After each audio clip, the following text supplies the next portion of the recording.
অংশগ্রহণ করার মতো আছে, তাহলে ওই যোগ্য লোককে ভোট দিয়ে দিবেন। আমার থেকে যোগ্য কেউ আছে? যোগ্য কেউ নাই। আমি কথাটা এই জন্য বললাম, অনেকে অনেক জায়গায় কয় হ্যাঁ বেটা ধানি শীষটা আনতে পারবো না। আরে বেটা শীষ খরচ কেন? হ্যাঁ শীষ খরচ কেন? আমি 20 দলীয় জোটের প্রার্থী ছিলাম। ফ্রন্ট ভেঙে দেওয়ার পরে আমরা যুগপথ আন্দোলন করেছি বিএনপির নেতৃত্বে। এখনো বিএনপির নেতৃত্বে আমরা বিভিন্ন সভা সমাবেশে তাদের ডাকে যোগ দিচ্ছি। তারেক রহমান সাহেব বলেছেন যে আমরা দেশে বহুদলীয় সরকার মানে জাতীয় সরকার গঠন করব। তো জাতীয় সরকার কি শুধু বিএনপি দিয়ে গঠন করবে?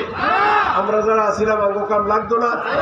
জাতীয় সরকার করলে কি এলডিপির সভাপতি সেক্রেটারি তারেক রহমান বাদ দিতে পারবে? সুতরাং আপনারা বুঝলেন আমরা কোন জায়গাতে আছি, বুঝছেন নি কথাটা?